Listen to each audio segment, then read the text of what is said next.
Welcome back to another special episode of the Wednesday Conversation. This is part 2 of our AI debate. I'm here with some different conversation partners, Jacob Tewes, pastoral resident at Coram, and Jacob Willis, director of production. And we are diving into round 2 of our debate on artificial intelligence. If you didn't listen to round 1, you might want to go back and catch last week's episode.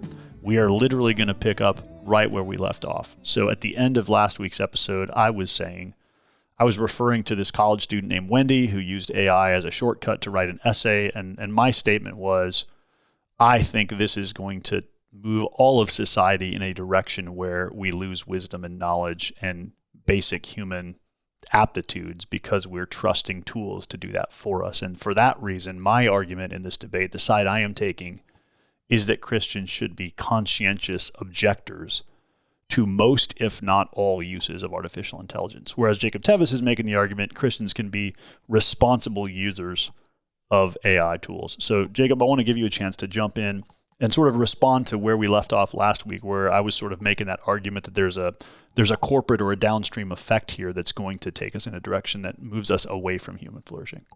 Yeah, I think that's exactly right. If you're thinking about the downstream effect at like the human level, as far as what's going to happen to the way that we learn to think, if we continue down this path that we're on right now with these AI tools getting better and better, I think that is the outcome that we're headed toward. So I think my pushback on it, on your perspective of just like conscientiously object, would be, I think that's actually a systemic problem that education has to face, that the method that we have used to teach that particular skill is now no longer going to work if there's ubiquitous access to AI that you can't check. And maybe it shouldn't. Like maybe you should actually be teaching people to think and write in ways that are not necessarily AI proof in the sense that you're just trying to be the police, but like maybe we should look at what we are trying to teach college students to do. But okay, hang on. Let me read you a quote because I think this pushes back on. I agree with you at a principle level, but did you realize that like what college campuses have now is the students are using AI. Mm-hmm. So the professors are using AI detection tools, which are also AI driven, to figure out if the essay you turned in has AI. So let me read you this because this is pretty funny. Yeah. This author fed the student Wendy that I was talking about. He fed her work through an AI detector. Yep. And what it said was that it came back that her essay was 11.74% AI generated, which the author says it seemed low given that AI had generated her central arguments. Then this author fed the book of Genesis into this AI detector, and it rated the book of Genesis as 93% AI generated. Nice. So that just tells me like it's a weird world when we're using the same tools that the students are using to determine whether like if what we have to do to educate people, Jacob, is to say we have to use AI detection tools on every assignment to see if the kids are using AI. That just seems like a weird world to live in. Totally agree. It's insanity. We shouldn't do it. Okay, well then, so you agree with me then? Well, I agree that we shouldn't do that, but I think the reason we're doing that is because we are trying to do what you're espousing, which is be conscientious objectors to the use of AI, police the use of AI, don't let students use it. Okay. What I am saying is I'm not sure that's possible. Well, clearly it's not. And so you might have to get to a world where the student and the professor are on the same page that they're both using AI. And the professor has to figure out a way to teach the student, a way to give the student assignments, if assignments are the right way to do it, okay, to educate that student and to bring them along in the intellectual development that we want to cultivate. Because the other thing I totally agree with you on that you mentioned in the last episode was that the way, like the use cases that I gave for the way I use AI in my own work rely on independent expertise that I've already developed. Right. And so what we can agree on is that AI is not going to be a good way to develop expertise. Okay, and my downstream effect of that is 2 generations from now, we are going to have no expertise. If we go in the direction you're saying of like, well, education should just embrace the use of AI. Because my problem is, so I have philosophical issues here, because I think the entire model behind AI has certain assumptions about what it means to be human, what it means to think, what it means to make decisions, and what it means to produce information or reliable results. And I think the entire framework behind AI is held by only Silicon Valley people. I think there's an entire anthropology assumed in what AI is, even the language we're using for it, artificial intelligence. Yeah. Right? We've said this on a previous podcast. It's making assumptions about what it means to be intelligent. Yep. That intelligence is the ability to do math, analyze things, and come up with an outcome. Yep. That's not what intelligence is. And so my argument is, Jacob, if our approach as Christians is to say we should just embrace the use of these tools, educators should adapt, we should figure out how to teach in a way that assumes that AI is the new world we live in, my argument is we are therefore moving all of humanity to embrace a certain anthropology. And I think as Christians, we are not allowed to do that biblically. Yeah, I think I would agree with you like up to a point there. Where I don't agree is you are suggesting that I have to embrace that particular view of anthropology in order to be one of those users. No, I'm just saying the tool itself assumes that anthropology. In the same way that, I'll step on some toes with this comment, but in the same way that reproductive technology assumes that every couple should always be able to have a child whenever they decide. The promise of reproductive technology is suffering, hardship, difficulty having children should not be part of the human experience. And it's our job to eradicate it from the human experience. And I think that is an unbiblical assumption. Mm-hmm. In the same way, I think AI, its very existence, makes unbiblical assumptions about the nature of intelligence, the nature of reality, and the nature of information. So for Christians to uncritically accept that and say, well, that's the world we live in, we just got to use the tools. I think we're going to, the example I used when we were having this argument in the pub across the street was, I think it's the same thing as the smartphone, right? Like you see when the smartphone first came out, everybody's like, this is going to make our lives so much better. Everybody should have one.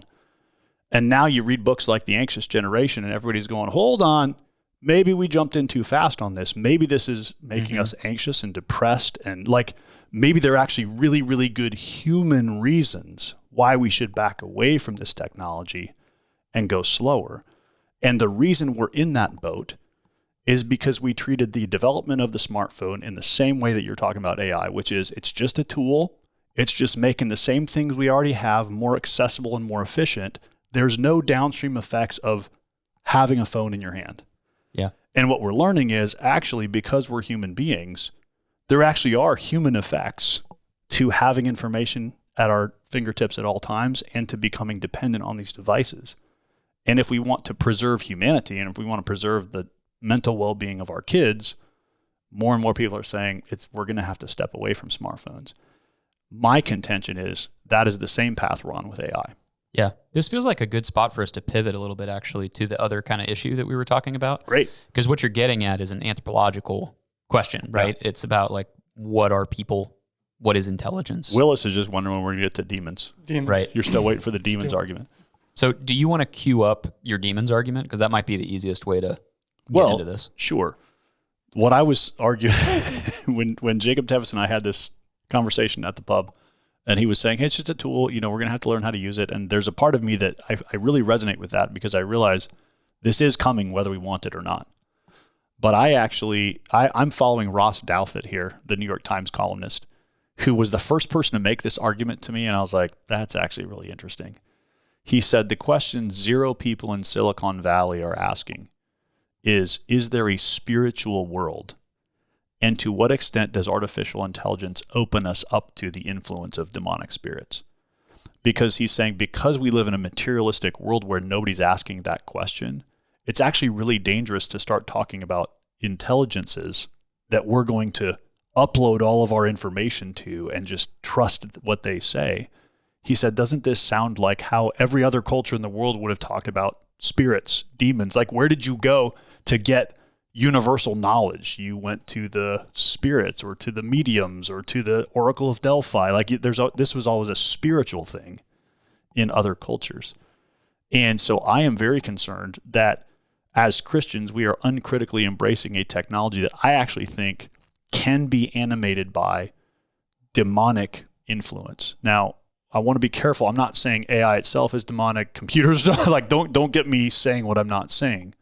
But I'm saying when we start sort of outsourcing intelligence and looking for intelligence. So the analogy I used when we had this conversation at the pub, Jacob, was it's like psychedelics in my mind, where if you talk to anyone who's used psychedelics, what they will say is, the promise of a psychedelic drug is it sort of like loosens your consciousness and like takes you to a higher plane of consciousness. And there's a thing that sounds promising about that.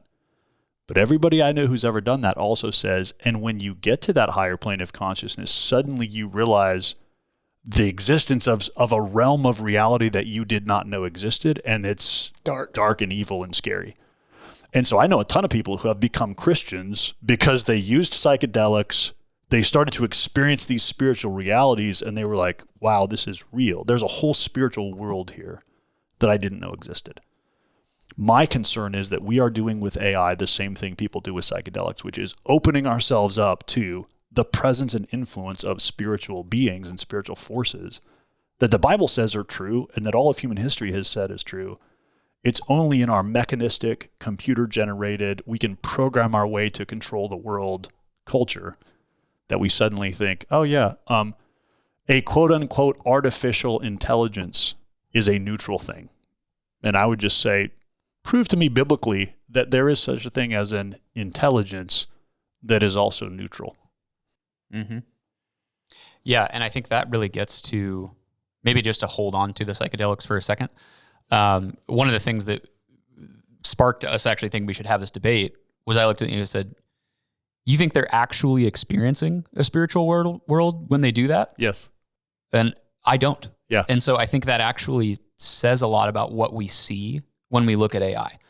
So if I was going to make the non-transcendental argument, I guess, for psychedelics, which then I think will port over into AI, it would be that humans are fundamentally creatures of perception. And what psychedelics do is ruin your perception, not enhance it.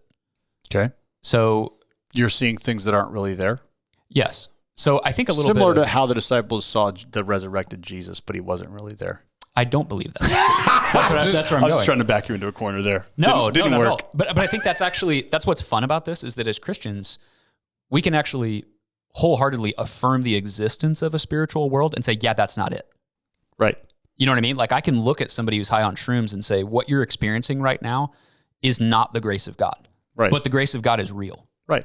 Right. So I think there's in the Space Trilogy, C.S. Lewis, the best C.S. Lewis books that most people haven't read. Yeah, they're great. You should go read them if you're listening and haven't read them. Paralandra, Out of the Silent Planet. What's the third one? Hideous Strength. Hideous Strength. That Hideous Strength, yeah. I forget which book I think it's in that Hideous Strength where this kind of comes out. But there are, I'm not going to remember the name, but there are sort of what we might think of as angelic beings in that kind of cosmology that he builds there. And when they are seen by people, Lewis actually takes the time to explain how that works. And what happens is these beings manipulate the physical chemical processes that are happening inside the brains of the people who are, quote, seeing them. So they are not physically there in the sense that light is bouncing off of them and bouncing into the people's eyeballs. How's this helping your argument, not mine? I'm getting there. Okay. So they are looking at it and they're saying, actually, I'm gonna make you see something that's not really there, right? Even though they are a real being. Right. So they're showing you something that is false, even though the thing that is creating that is true, right? That's basically what I hear you saying is happening.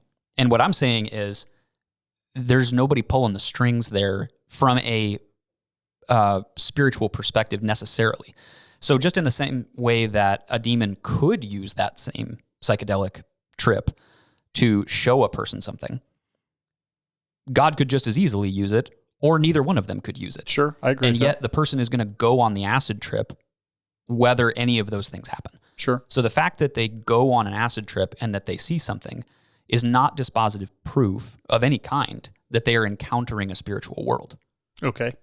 So I think with AI, it's the same sort of mistake. And another one of those things that we're likely to agree on is that I think the this conversation started with, you were showing a text. I think it was of somebody, it was like a chat bot that somebody had with their dad or something. Yes. Where, I forget, it was telling them to like do something bad. Yeah. Well, the chatbot started telling, this was an older man who was sort of senile, and this was a chat companion, an artificial intelligence companion, which you see this in caregiving of like, well, this will give my lonely dad someone to talk to, right?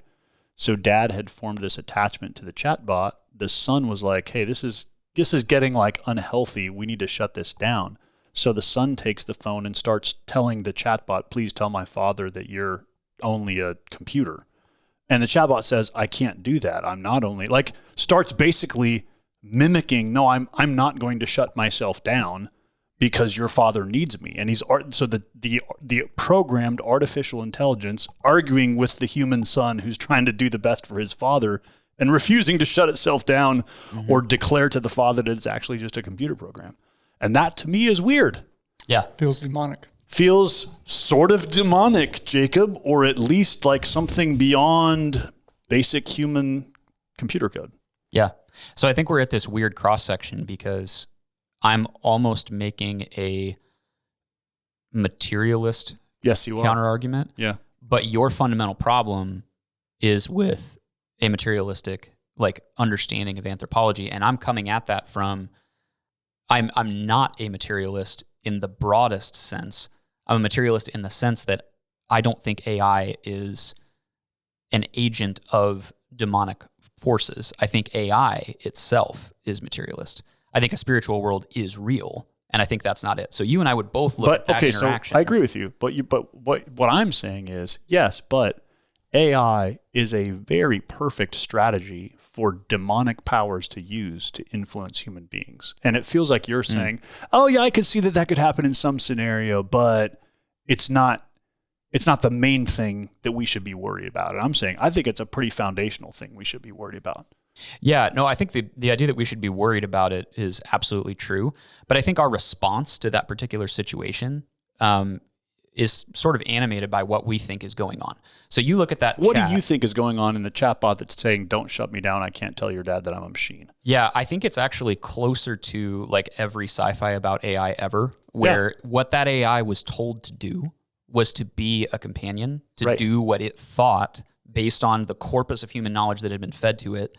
This elderly gentleman was likely to need to hear as the next thing because of whatever objective it thought it was supposed to be pursuing. And I'm even using anthropomorphic terms now as far as what it thought it was supposed to do. But whatever objective had been given to that system to be a present companion, to help him want to wake up tomorrow, to like whatever had been given to it as far as that information, which could have even come from that guy himself, the older guy. Yeah. Like, we don't know, we don't have the context on exactly what that was, but my understanding of what was happening there would be that chatbot was responding to those inputs. Right. And based on this corpus of human interaction, essentially, that's been fed to it, trying to predict what that thing needs to hear. And where we would agree is that you should not perceive that thing as human. Right. But you're saying maybe you should perceive it as demonic. Well, and I'm saying maybe you should perceive it as broken. Yeah, but see, that's too simplistic. My argument there is, if we believe in the biblical interplay of the world, the flesh, and the devil, I want you to perceive that chatbot not, oh, there's a demon inhabiting that saying, no, I'm not going to tell your dad that I'm not being simplistic like that. What I am saying is, Jacob, if we as human beings have programmed and invented a technology that so mimics human intelligence that it's now telling a human being who has physical caretaking responsibility for an elderly grandparent that it's not going to do what that person says. Can we not agree that something is happening there that's sinister and that is not in keeping with human flourishing? And the answer isn't just, oh, let's modify the programming. My contention is the entire development of AI lends itself in that direction and is wide open to that happening. And so I think it is a fast-moving bullet train toward the interface of human flesh, the world, and the devil in all their darkness combined, because what we want to believe is we can control the world and control the future by programming it better. We want to believe that we can develop the tools that will take us beyond malaise and into flourishing. And we do believe there's a spiritual world and forces that want to take us in ways that are in places that are destructive. And we're just sort of saying, cool, let's get on that train and ride and see where it goes, man. But you know what? Christians should use those tools in a responsible way. And if you remember from last episode, one of my core principles of what responsible use looks like is skepticism. And that's because I'm a Christian. Right. So if it's true that this thing has been trained on the corpus of human, literature and interaction, then I should expect it to tend toward evil. Right. Because I believe in original sin. Good. And I believe that we can't actually desire the good things of God until we have been regenerated. So until you give me a GPT that has been trained exclusively on regenerated, sanctified, like fully, transformed people, it cannot give me a full picture or something that is developed that is going to tend toward the good side of humanity. It's not possible. Like, the input is broken. Right. One of the things you'll hear constantly if you're in the... But I think you're saying more than that. I think you're saying there's no way for the input not to be broken. Yes, I am. There's a... So why should I... How can I use it responsibly? Well, can you use your research assistant responsibly? Of course, but it's not being trained to be agentic. No, but it's still full of sin. That person is still full of sin. Correct. Right? And so I think that's the weird thing about where this comes back to, is that in a sense we have to have the same kind of healthy skepticism toward it that we would have toward any stranger, any human being that we meet who we don't have any context about, because it's not a human being. It's not a human being, but one of the things you'll hear constantly if you do, not even just AI systems, but like business systems in general, like contract management systems or whatever, is this phrase, garbage in, garbage out. Right. You only get out of a fancy SaaS tool the quality of data that you put into the tool. As Christians, one of the things that we should expect from these tools is that they have been fed on garbage. Right. Specifically, they've been fed on a bunch of sinful people. You're making my case for me. Therefore, we should abstain from using them. But that's not the way that we approach anything else that's been tainted by sin in the world. I disagree. Do you know why? There's not a case for the responsible use of nuclear weapons. There's not a case for the responsible use of bioweapons. There's not a case for the responsible use of pornography. I can give you all kinds of things that human beings have created that there's just not a responsible use case for. And I think AI falls in that category.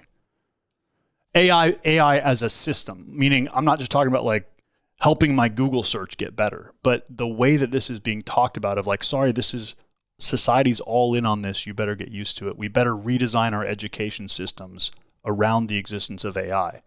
I'm just saying, nope, we're not saying let's redesign our cities around the reality of pollution. We're saying, how do we minimize that?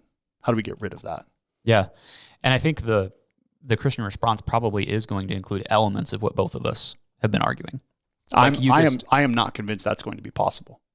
This is where you and I think disagree. I think you have an optimistic sense that if we can just get Christians involved in programming these LLMs, then we can mitigate those effects. And I'm just saying, I think that's we talked about this in the bar too. I said, I think that's a noble, altruistic, and unrealistic thing to do. It's kind of like if you were in the back in the search engine days and you're like, let's just go take over Google. Well, okay, sure. But like, that feels like kind of a weird, horse to ride into that battle.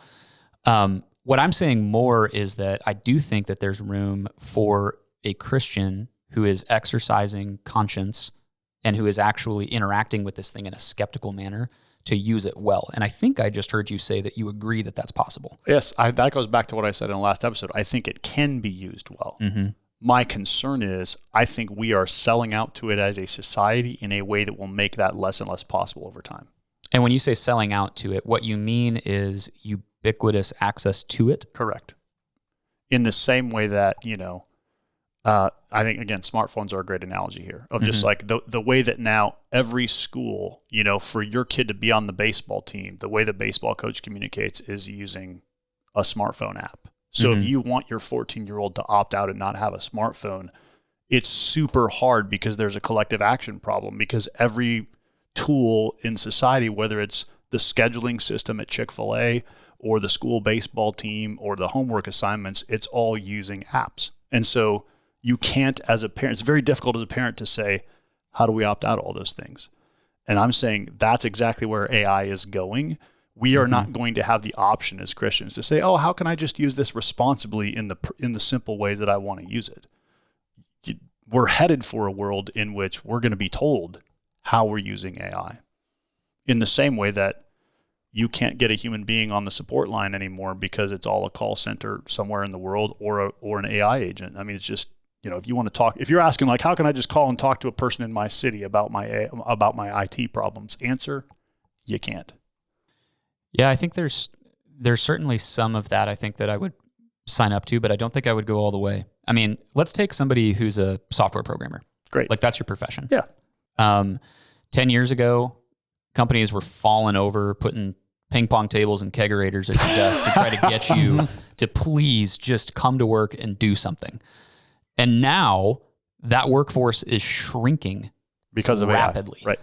And it's not because AI is replacing those people, like in the sense that I'm taking your job and I'm giving it to ChatGPT. Right. I'm taking your job, your 5 people's jobs, and I'm giving it to one guy who's really good at using this tool. Correct. Right? Like that's what's happening there. And I think that is the reality that we're headed for. Like I agree. This thing, it does make work dramatically more efficient in certain fields. I agree with that statement. And so my basic thesis is that as Christians who are trying to engage vocationally in a world that has those kinds of professions, you literally cannot, what you're saying, if you are saying you cannot responsibly use AI, is that you cannot responsibly be a software programmer in the next 10 years. No, that's overstated. I don't mean to state it that strongly. I do think if you're saying in limited sectors, in limited workplaces, can this be a useful tool? Absolutely. My case is the broader reality of what we're experiencing, especially in education. Like the statement you made of like, well, maybe schools are just going to have to teach people how to use AI as a way of learning how to write or learning how to do something. Or you're going to have to get students to buy in one way or another to the idea that they should not use it in a way where they actually don't. So let's give a concrete example. Great. I just started here a month and a half ago. Yeah. We're working on, you and me, my first sermon. Yeah. What did you say to me when I handed you the first, let's say, manuscript or whatever you want to call that? What did I say? I don't remember. You said, I asked you for an outline. You turned in a manuscript because you don't have an outline. Yeah. And that was exactly true. Yeah. I really was struggling to I had all this, interesting sort of rabbit trails and theological content that I wanted to put in, that I wanted to tell people about, because this psalm is just so rich and beautiful that I'm going to be preaching on. Yes. And it sits in this amazing story that connects backward and forward and all of these different things. And what I didn't do was actually build a sermon out of that material. And so in that moment, when you said, Jacob, you have a manuscript, what you need is an outline, I was presented with a choice at that moment as an AI user. Right? Because you could get an outline really fast. Yes. It would have been very easy for me. I could go do it and see what it spits out right now. Yes. To feed it that manuscript and say, I want an outline in the style of Tim Keller. Yes. And have it just give me an outline. Totally. But I didn't. Yes. And the reason I didn't is because that's not what it's for. What you and I are doing in working on that sermon is actually trying to teach me how to preach. Right. And I cannot use ChatGPT to teach me how to preach. Yes, but this is where I'm saying what you just said relies on a philosophical assumption that we share. Yes. And I am just, my point is, the problem with the dialogue is that people do not share the same set of philosophical assumptions. And so I can introduce you to other pastors who would say, well, yeah, that's exactly what I would do. I would just feed that in, tell AI to give me an outline in the style of Tim Keller, and that's what I would use as my outline. And I have no ethical problem with that. And I might do that in 30 years. Okay. Once I'm an expert, like once I'm on the other side of the line we were talking about last time, and I'm saying, like, man, I'm just really struggling to get this. Like, I know kind of where I want to land, but like, I want some help. Like, ChatGPT, push back on me here. Like, use it the way that you would use a debate partner. Like, hey, push back on me and like, show me what Bob would say if I fed him this thing and like what all the holes he would punch in it. Yeah. And I use it in that, like I might do that in 30 years as a pastor. But that's on the other side, right? So the question is like, what work are you doing? Yeah, but what I'm saying is I want Christians to ask the question, would that be a good outcome? Because I think what you just said, the assumption is that what I'm after is an outline, and that the win of this scenario is I get a helpful outline that enables me to preach a sermon that serves the people of God.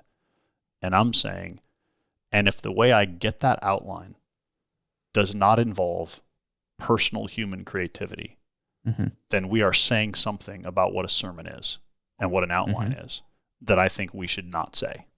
Yeah. And where's the Holy Spirit playing all this? Yeah. Jacob Willis, tell us. That's all I got.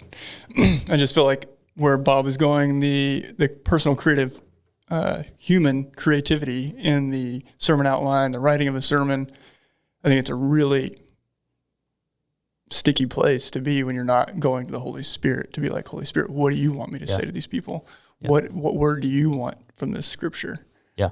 I have, and I think there are, the question of humanness here is the question for me. What does it mean to be human? And my concern, going back to sort of the philosophical and anthropological assumptions, I think the way that Silicon Valley operates, and really the way American culture operates, and the way materialistic capitalism operates, is what it means to be human is to get the outcomes you need in the most efficient way possible. And so let's program tools that help us get the outcomes we need in the most efficient way possible. Let's build businesses that create the outcomes we need in the most efficient ways possible. My contention here is that as Christians, we cannot just treat this as a tool that is neutral that we are free to use or not use. Yep. We must ask the question, what are the philosophical and anthropological assumptions underneath this? And where does the use of this tool take the world? And that to me is a question Christians do not do a good job asking, that we probably need to grow in asking. And I think, yeah, you did a good job sort of steel manning the case that I'm making, Jacob, by saying, so you're basically saying like, no, if you had a software programmer in your church, you would tell them they cannot in good conscience use an AI tool. And that's definitely more than I'm saying. So I don't want to be overstating the case, but I am saying I disagree with the premise, to go back to the debate that we started with last time, the premise that Christians can and should responsibly use AI. I have questions about whether that premise is true right now. And I would say I'm not convinced. Yeah. I would almost liken it, this is totally different than the metaphors that we've been using, but we've talked about this. I can't remember where I picked this idea up, but I read it at some point that there were some of the ancient Greeks thought that what happened when you drank alcohol was that you got younger mentally. So like the more drinks you have, just the farther back you go. So the 40-year-old now is acting like a 30-year-old. Now they're acting like a 20-year-old. Yeah. Now they're peeing on themselves, right? Like you go all the way back. We all know that alcohol has that tendency. Yep. And yet a lot of us will have like a glass of wine. Right. And I would say the reason alcohol does all of those things is not because it makes you less human. It's because it lets out an ugly side of your humanity. Okay. It takes away some of what we have learned and cultivated and even been sanctified toward being able to do, as far as becoming more human, like more fully human. I feel like you're making an argument for Bob again. No. That away. Well, kind of. But when we have a lot of it, we lose some of that control. We lose some of that ability, and some of that original sin at the bottom starts to come back up, right? And come out in ways that we're not controlling. And so I think where we're landing here is something a little bit like that for the use of ChatGPT. I don't follow I don't want to agree with you that we're landing there unless I. What I'm saying is, I'm not committing to land anywhere yet. Tell me where you're going. What I'm saying is, I think you and I, when we started this conversation and we were in the bar, right, and there were beers on the table, you and I would both look at that beer with a sense of like both desiring to have it, desiring to maybe even use it for like, warming up our social conversation, and also with some really healthy skepticism. Also with a keen sense of danger, in the sense of like, if I have too many of those, if I go too deep on that, bad things are going to happen. Bad things are going to come out of me that are already really there, right? Mm-hmm. That's maybe the closest analogy I can give for the way that I want Christians to look at AI. I want them to look at it as something that is dangerous and that has the potential to undo lots of good things, but also something that is actually can be responsibly used in that kind of moderate way. Yes. So what I would like to hear from you is, you've talked a lot about these like high level, we should push back on the fundamental anthropological assumptions under AI. We shouldn't sell out to a world that is run by AI. Practically speaking, what does that look like? What do you want Christians to do? Yeah, that's an excellent question, because I tend to be abstract and idealistic rather than concrete. I want Christians to be slow adopters. So I think our approach to AI should mirror what I've been trying to get the parents in our church to embrace when it comes to smartphones and kids. Yeah. Which is, hey, go as slow as possible here. Yeah. And whatever your friends are doing, go 5 years slower than them, right? So, I just tell parents in our church, like, I know that all the 12-year-olds in your kids' class have smartphones. You should not get your kid a smartphone. Go slow. Trust me on this. This is going to be deformative, and we should be late adopters, not early adopters, I guess is a way to put it. So that's my what should Christians do with AI? We should be late adopters, not early adopters. So what that means is, in certain I know software programmers in our church that have been really helped in their efficiency. So if you're in a vocation where, man, using an AI tool is going to accelerate your profession and your vocation in ways that are neutral, right? It's not a good, bad. Great. That's fine. When it comes to all the promises we're being fed about AI, that, this is going to revolutionize the world. It's going to change how we think. It's going to change how we educate. We should all become very adept in using AI tools. I want to argue that Christians should be very slow here, and that we should expect that there are going to be harms we have identified 10 years from now that no one is talking about right now. And so that's a good reason to go real slow. Is that answering your question to get to the nitty gritty? I'll drink to that. Great. Well, I would be interested on the backside. So I want to say again, Jacob, one of the things I really appreciate about you is you do make a good and thoughtful case for the responsible use of AI. And it's a field that you have worked in for a long time. And so I appreciate the things you're saying are compelling to me. At the same time, I continue to have strong reservations about the ways that our society is talking about AI, and the ways that there's going to be collective action problems for all of us as this gets mainstreamed. And so those are my concerns. But regardless of that, I want to invite listeners to submit your questions related to AI. So if this debate has sparked for you a question, especially if you work in a field where this is real present tense for you, you're being asked to use or embrace various AI tools, and you have either ethical questions or just sort of wisdom questions about how should I think about that. I'd love to know what those are, because it will help us refine our conversation a little bit in ways that might even be more helpful to you. But thanks to both of you, Jacobs, for sitting down and having this debate. I'm appreciative of how this will serve both my own thinking and hopefully the listeners of the Wednesday conversation. So Jacob Willis, Absolutely. Thanks. Jacob Tewes, thank you. Listeners, thank you for listening. We'll see you again next time for another episode of the Wednesday conversation.